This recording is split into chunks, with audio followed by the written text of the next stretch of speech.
So we headed out off the coast of Oban, hoping to find some scallops, some pollock, potentially even some crab and lobster as well. There's a real variety of life in Scottish waters.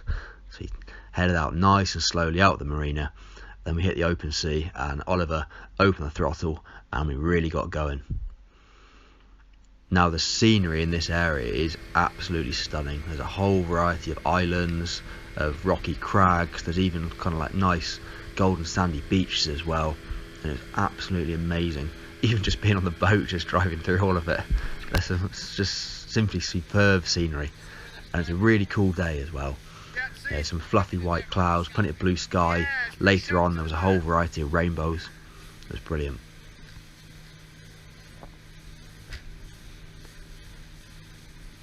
And Oliver's got a pretty impressive boat for someone that's worked and lived on boats for his entire life. It's not a surprise. It's a very, very good boat.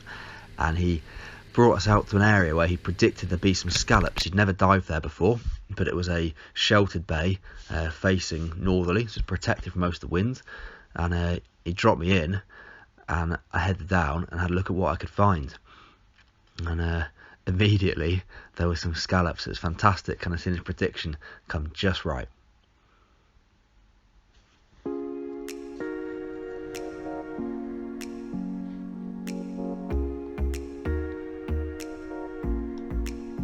Now the water was so clear you could actually see the scallops from the surface. And I'm diving down to about 7.5 meters here, and there were just, there weren't massive numbers of scallops, but the ones that were there, they were huge, really, really big scallops. Some as big as 18.5 centimeters across. It was great seeing such big scallops there.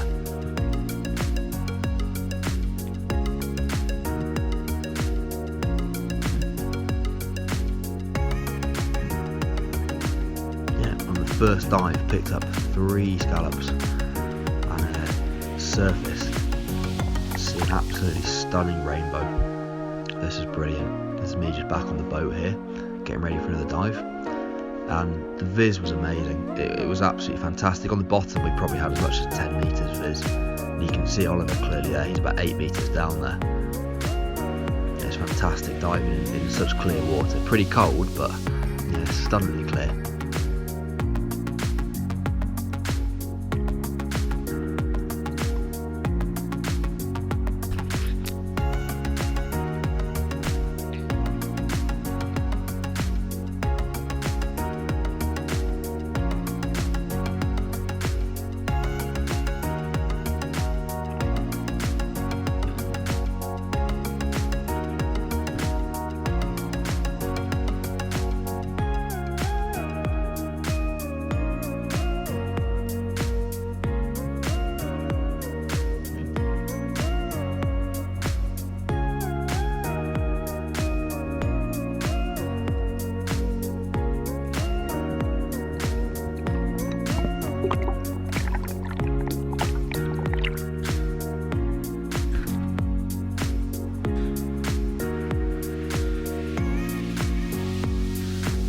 My 6 scallops on the boat. It's time to measure them all up and make sure they're big enough. It's really useful actually, this is Oliver's float here, it's really useful having this little measuring gauge on the float. You can measure scallops, crabs, he's got a line for bass as well, but really useful to have that. Just see exactly how big everything is. So we headed out to this pinnacle here, which reared up all the way to the surface out of about 40 metres of water. Thought it should be quite interesting. And first dive on the pinnacle, I dropped straight down onto a nice brown crab. Now, the crab looked tiny from the surface. I thought it was about 5 centimetres wide, but because the water was so clear, I could see it from about 10 metres away. And actually picking it up, it was evident it was an okay sort of size. So I thought I'd get it up onto the boat and get it measured.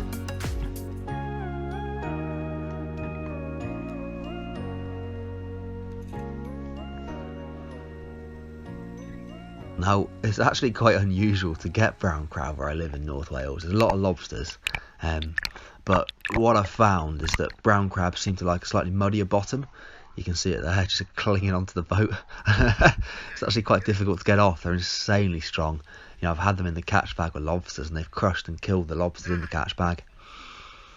Yeah, Now after some more stunning views, it was time to get back to the spearfishing and try and shoot a pollock. But despite the water being really clear, loads of kelp around, there just weren't any fish, and I'd probably had about 20 spearfishing dives without seeing a pollock, you know, dropping down to generally between 8 and 13 metres. Just having a look around. Now, a lot of the guys that shoot a lot of fish off Oban do go pretty deep. A lot of these guys are going 15 metres plus and having quite long bottom times at that depth. So I did try going a little bit deeper. Now, we went to a different mark here, and I dropped down to about 12 metres, but the ledge underneath me was at about 16, and I was just feeling far too cold and struggling to breathe up to go down that deep. So I hit the edge of the cliff and actually held on to the last strand of kelp down the edge of the cliff. I could see all the pollock below me.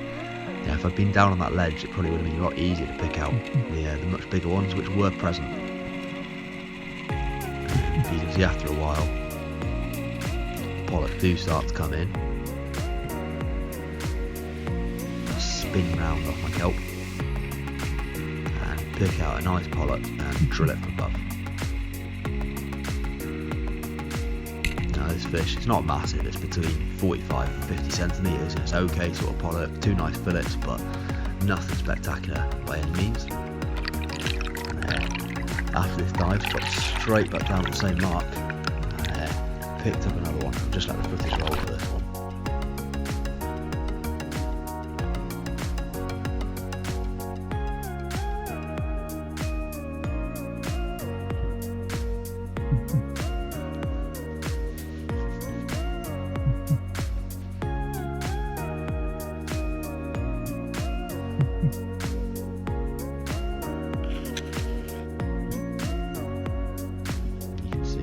Quite a large pollock there, just being spooked. I was facing the wrong way. If I'd been below that pollock, it probably would be quite straightforward to shoot it. But from above, they see you very quickly and they're quite skittish.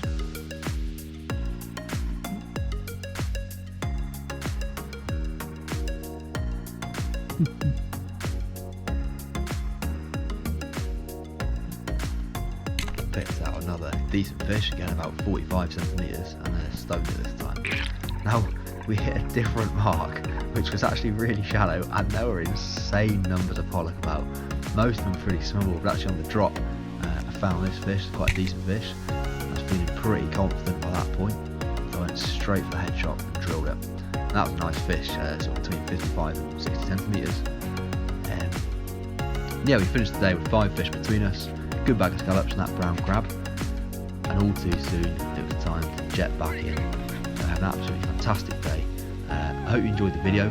If you did enjoy it, then please subscribe to the channel. You'll see plenty more content like this, and it really helps the channel grow. So enjoy your diving.